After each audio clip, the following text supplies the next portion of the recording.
yourself for lies. I didn't notice the silence at first. That was the problem. I'd been living inside it for so long that when it finally changed shape, I thought it was just another quiet night in our apartment. The kind where I came home exhausted, kicked off my shoes, reheated leftovers, and listened to the hum of the refrigerator while she worked late again. 10 years. 10 years of building something that never belonged to me. My wife, Mara, was a corporate attorney now. She had just been promoted to senior associate at one of the biggest law firms in the city, the kind of promotion that puts you on the fast track to making partner in a few years. But she hadn't always been that woman.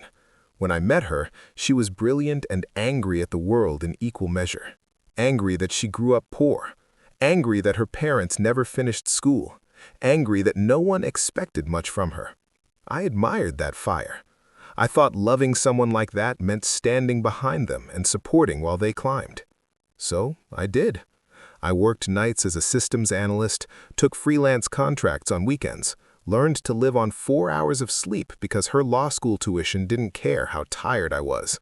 I paid the rent, I covered groceries, I smiled through dinners she missed because she was buried in case briefs. I told myself this was what partnership looked like. Just a few more years, she used to say. Once I'm done with school, once I pass the bar, once I make partner. There was always a finish line somewhere ahead of us. The elevation to senior associate was the latest rung on her climb up the corporate ladder. Another title, another quiet victory she pretended not to care about, but absolutely did. The firm's promotion dinner was scheduled on a Friday night, black tie optional, invitation only, the kind of event where every handshake mattered and every conversation was a performance. She had been talking about that dinner for years. Not in excitement. She didn't do excitement, but in inevitability. When she made senior associate, when her name would be announced, when she would finally be seen the way she believed she deserved. That day was supposed to be proof. Proof of her drive, her ambition, her discipline. Proof that all the hours, the missed holidays, the endless late nights had meant something. I was proud of her, genuinely. I'd watched her grind when others coasted.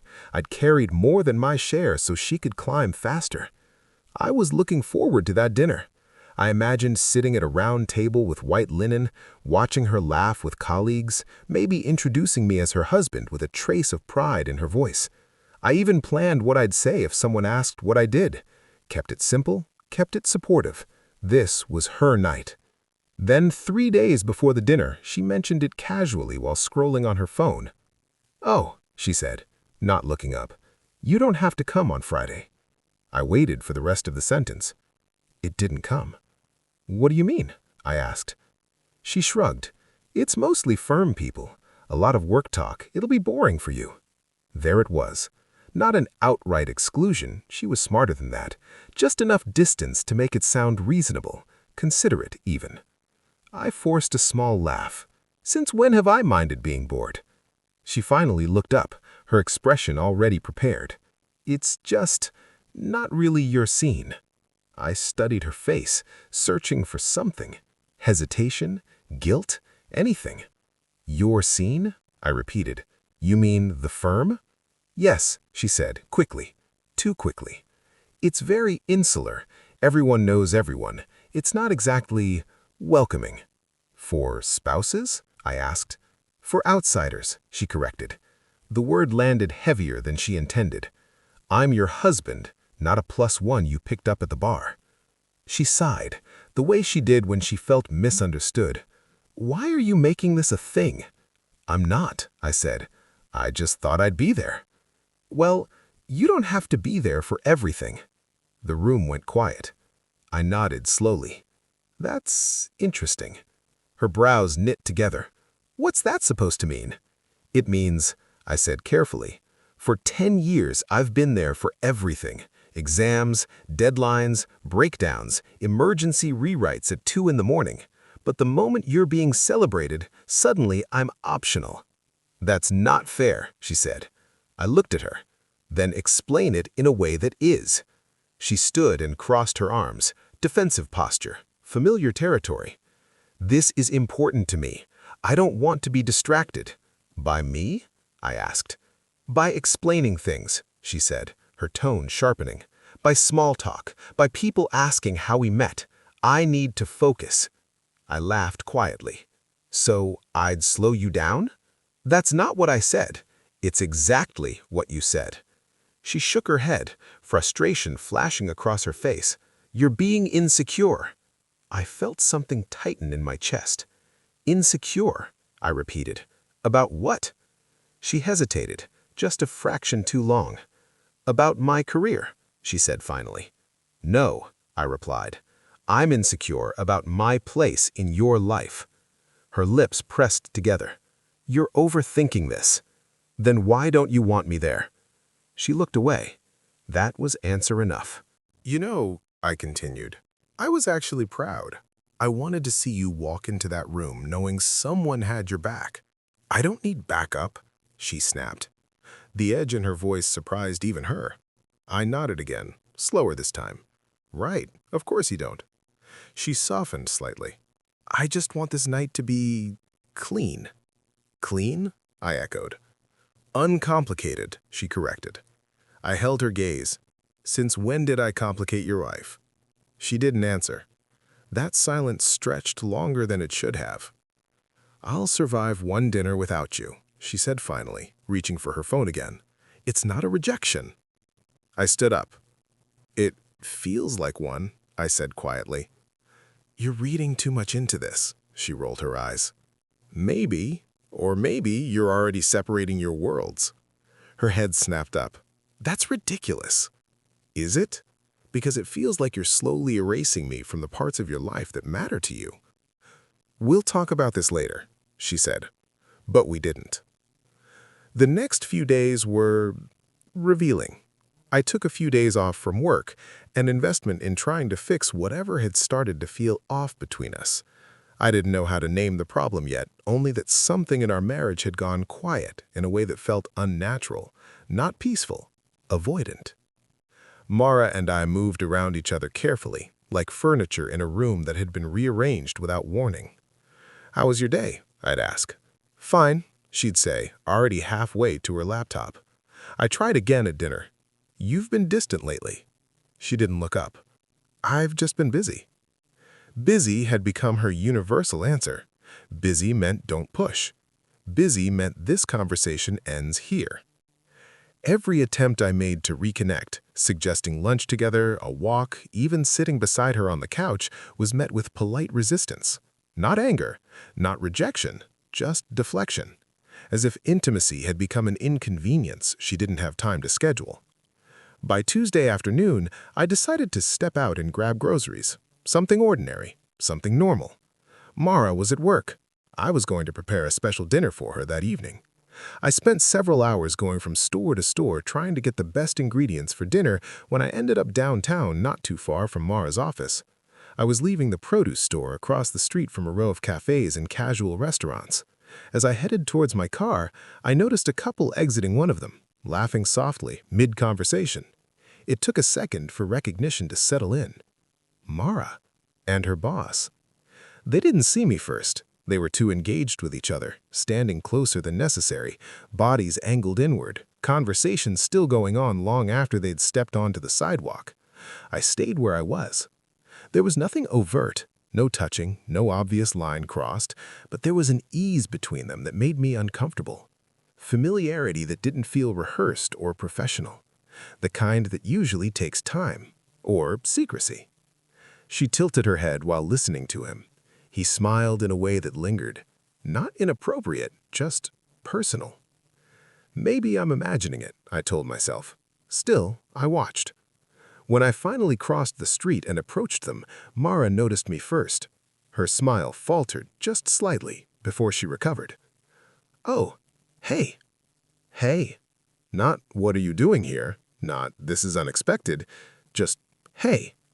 Hi, I replied, forcing lightness into my voice. Didn't know you were grabbing food out here. Her boss turned toward me, polite and composed. Good afternoon. This is my husband, Mara said quickly. This is David. She said husband the way someone reads a title off a name badge. I extended his hand. Nice to meet you. He shook it firmly. Likewise. Mara speaks highly of you. I glanced. You didn't have to. We stood there, traffic passing between us, the restaurant door swinging shut behind her. Was it really just work? I asked gently. She stiffened. What is that supposed to mean? It's just a question. It was lunch, she said sharply, with my boss. That's it. I nodded. Okay. She studied my face as if searching for accusation. Finding none seemed to irritate her more. You don't trust me? She asked. The question caught me off guard. I do, I said. I've always trusted you. Then why are you acting like this? I'm not acting, I replied. I'm just paying attention. She looked away. I have to get back to the office. I thought we were cooking tonight. I forgot, she said. We'll do it another time. She walked toward her car without waiting for a response. I stood there longer than I should have, replaying the scene. The surprise in her voice, the rushed introduction, the way husband sounded more like a clarification than a connection. I had no proof, nothing concrete, no reason to accuse, just a quiet, persistent feeling settling in my chest. Something wasn't right. And yet, I told myself the same thing I always had. I trusted my wife. Because what was a marriage without trust? I just didn't realize how fragile trust becomes when it's the only thing holding the truth at bay. The next day, I arrived home earlier than usual. As I stepped into the hallway outside our condo, I slowed without realizing why. Before I even reached the door, I heard laughter drifting through it. Soft, breathy, intimate, not loud enough to be careless, just loud enough to exist. I stopped. Mara was on the phone. Her voice rose and fell, alternating between quiet laughter and a hushed whisper, the kind that carries intention. There was a lightness to it, a warmth, a tone I hadn't heard directed at me in years. I finally opened the door. The sound of the lock turning was enough. Her laughter cut off instantly. Mara turned toward the door, surprise flickering across her face before she masked it. She straightened, pacing a step away from the kitchen counter as if caught mid-thought. "Oh, hey," she said, her voice shifting back into something neutral, professional almost. She pressed the phone to her ear. "I've got to go," she said quickly. "Yes, okay, talk later." She ended the call with a practiced smile, then set the phone face down on the counter. "You're home early," I replied. "So are you," she shrugged. "Meetings got canceled." I glanced at the phone. "Sounded like you were having a good one." Her jaw tightened slightly. "It was nothing." "Didn't sound like nothing." She crossed her arms. "Why are you standing there like that?" "Like what?" "Like I walked in on something." I hesitated, then said carefully, "I've just never heard you laugh like that anymore." Her eyes flashed. "So now I'm not allowed to laugh?" "That's not what I said." "Then what are you saying?" she snapped. I set my keys down slowly. "I'm saying you sounded happy." She looked away. "It was just a friend." "A friend?" I repeated. "Yes," she said, a beat too fast. "People still have those." I nodded, letting the moment stretch. "I didn't know you'd reconnected with anyone." "I don't run my calendar by you," she replied. The sharpness in her tone surprised me. "I'm not asking for a calendar," I said quietly. "I just thought we'd told each other things." She picked up her phone, slid it into her pocket. "You're reading into this." "Am I?" "Yes," she said firmly. "And honestly, I'm exhausted. I don't want to do this right now." "Do what?" "This," she gestured vaguely. "Between us, interrogation, suspicion." I hadn't accused her of anything. Yet. "I just got home. I heard my wife laughing. That shouldn't feel strange." She looked at me then, really looked at me, and for a moment something unreadable passed across her face. "Well, it does, because you don't trust me." "That's not true," I replied automatically. "Then act like it." She turned and walked toward the bedroom, leaving the air behind her unsettled. I stood alone in the kitchen, staring at the place where her phone had been. There was still no proof, no message, no name, just laughter that stopped too fast, a call that ended too cleanly, and a tone meant for someone else. I told myself it was nothing, but for the first time, trust felt less like certainty and more like a decision I was forcing myself to make. And when Friday night came, I stayed home, alone, while she walked into a room full of people who knew her name, her title, her future, and apparently no longer needed to know mine. Our last conversation showed me how wide the gap between us had become. I kept searching for the moment everything went wrong, never suspecting the next conversation would end everything we were. I stayed home anyway, ironing a shirt just in case she changed her mind. I even chilled a bottle of wine. She came back late, smelling like expensive perfume and success. She didn't kiss me. She didn't take off her heels. She waltzed in like she had just won a major case in court and sat across from me at the kitchen table like we were negotiating a contract. "I think we should separate," she said. No build-up, no hesitation, just a clean sentence, sharp as a blade. I laughed at first, not because it was funny, but because my brain refused to accept it. "You just made senior associate," I said. "Is this shock?" She didn't smile. "I've been thinking about this for a while. I don't think we're aligned anymore." Aligned? I asked her what that meant. She folded her hands, the same way she did in meetings when she was about to win. "I've outgrown this version of my life," she said. "I need to move forward without being anchored to the past." Anchored.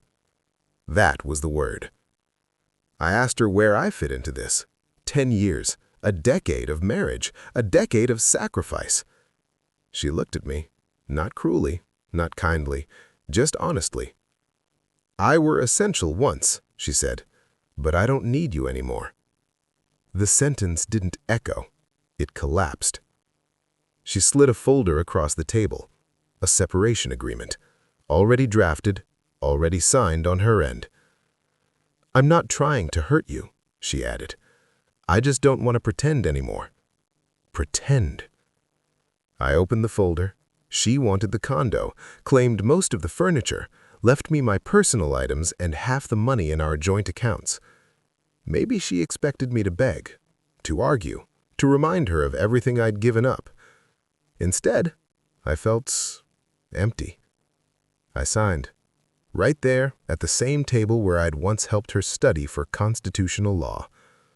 She blinked. "That's it?" I asked. She didn't answer. I slept on the couch that night and woke early the next morning. I packed a bag quietly and left before dawn. I didn't slam doors, didn't leave notes. I simply stepped out of the life I'd been funding for a decade. I moved 3 states away, not because I had a plan, but because distance felt like oxygen. I rented a small place in a coastal town where nobody knew my name, changed my phone number, closed joint accounts, redirected mail. The logistics were almost comforting. Simple actions with clean results. I took a job at a renewable energy startup. Less money than before, more purpose than I'd ever had. For the first time in years, my evenings belonged to me. I cooked real meals, slept 8 hours, let silence be peaceful instead of lonely. The next few days were a blur for me. Mara texted the first week. "We need to talk. You don't have to disappear like this. This feels dramatic." I didn't respond. The calls came next, then emails, then LinkedIn messages. She even contacted my old coworkers. I blocked everything. Because here's the truth no one tells you. When someone removes you from their future, you are not obligated to stay in their present. She asked for the divorce, and I gave it to her without hesitation. I didn't ask questions, I didn't search for explanations. Whether there was someone else stopped mattering the moment she removed me from her life. I saw no reason to stay anywhere near someone I once trusted, someone who could betray me so effortlessly. I simply moved on. I didn't know how hard it hit her until much later. Turns out, success is expensive when no one is quietly covering the cracks. The condo she kept, too big on one income. The lifestyle she imagined, built on bonuses that hadn't arrived yet. The firm owned her time, her weekends, her holidays. She was getting more powerful and more alone. I heard through a mutual friend that she'd tried dating, that it kept failing. Men who admired her ambition but didn't want to compete with it. Men who enjoyed her success but expected her to soften herself for them. She never did. That was my role. I'd done the softening for both of us. 2 years passed. I bought a modest house near the water, took up paddleboarding, reconnected with friends I'd slowly ghosted during my marriage. And then I met Lena. She was a civil engineer, calm, observant, the kind of person who listened without planning her response. On our third date, she asked about my divorce. I told her the truth. She nodded and said, "Sounds like you carried the relationship longer than it could stand." No judgment, no advice, just recognition. That's when I realized how starved I'd been for that. We moved slowly, built something balanced. No rescuer, no rescued. We chose each other, daily. And then the past came looking for me. Mara found me 4 years later. Not through social media or mutual friends, not through coincidence or luck. She had been looking, really looking, long enough for the search itself to leave marks on her. I was at a marina just outside the city, kneeling on sun-bleached planks, helping a friend replace warped boards on a dock that had been shifting with the tides. The air smelled like salt and old wood. Gulls cried overhead.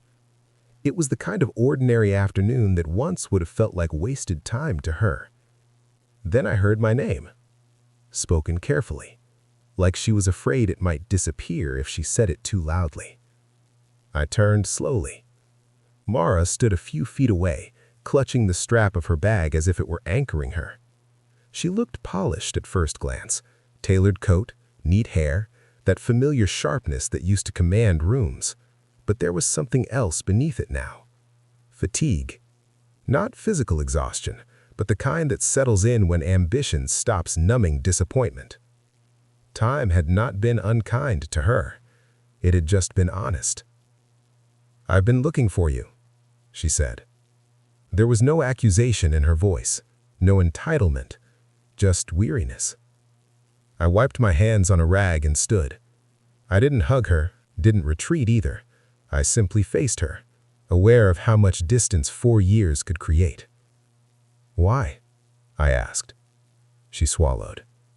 The silence stretched long enough that I wondered if she would change her mind and walk away. "Because I was wrong," she finally said. The words sounded practiced, but the way they fell apart at the edges told me they were real. We walked a few steps away from the dock, to a bench overlooking the water. Boats rocked gently in their slips, bumping softly against their moorings. Everything around us moved forward, even if slowly. She told me everything. Not in a rush, not dramatically, just piece by piece, as if confessing to herself as much as to me. She talked about the firm, about how promotions stopped feeling like milestones and started feeling like maintenance. How every new title only raised expectations instead of satisfaction. How she had rooms full of people who admired her and no one who truly knew her. "I thought I wanted respect," she said, "but what I really wanted was recognition, and even that fades. She told me about the nights she stayed late because there was no one waiting at home, about how silence in an empty apartment had become louder than any argument we ever had, about how success, once achieved, didn't fill the space it promised to. "I used to think love was something you paused," she said quietly, "like it would wait for you while you chased the important things." She looked at me then, really looked. "I didn't realize you lose it while you're waiting." I listened, not because I owed her understanding, not because I wanted to reopen anything, but because I had already done the work of letting go, and listening no longer cost me peace. She told me about the affair, not defensively, not with excuses, just truth. How it had felt intoxicating at first, how power and proximity masqueraded as intimacy, how quickly it ended once it became inconvenient. "I wasn't chosen," she said, voice barely above a whisper. "I was useful, and then I wasn't." The irony didn't need to be spoken aloud. She admitted how many times she'd thought of reaching out and stopped herself, how pride had delayed regret long enough to make both heavier, how every year that passed made the apology feel less believable, even to her. "I don't expect forgiveness," she said. "I just needed you to know I see it now." The water lapped against the dock behind us. Somewhere a rope creaked. "I'm engaged," I said. I didn't soften it. I didn't announce it proudly either. I simply stated a fact, the way you might mention the weather. The word landed between us like a dropped glass. She inhaled sharply, then let the breath out slowly. Her shoulders sagged, not dramatically, but with resignation. "I hoped," she said, then stopped herself. "I wondered if maybe you were still—" "No," I said gently. "I wasn't." She nodded, not once, but several times, as if agreeing with something she had already accepted. "She's good to you?" she asked. "She chooses me," I replied, "every day." That seemed to hurt more than anything else. She asked if I had ever hated her. I shook my head. "Hate keeps you connected," I said. "I didn't want to stay tied to what we were." She looked out at the water, blinking rapidly. "I replay that night all the time, the way you didn't argue, the way you just left. I thought it meant you didn't care." I smiled sadly. "It meant I cared enough not to beg."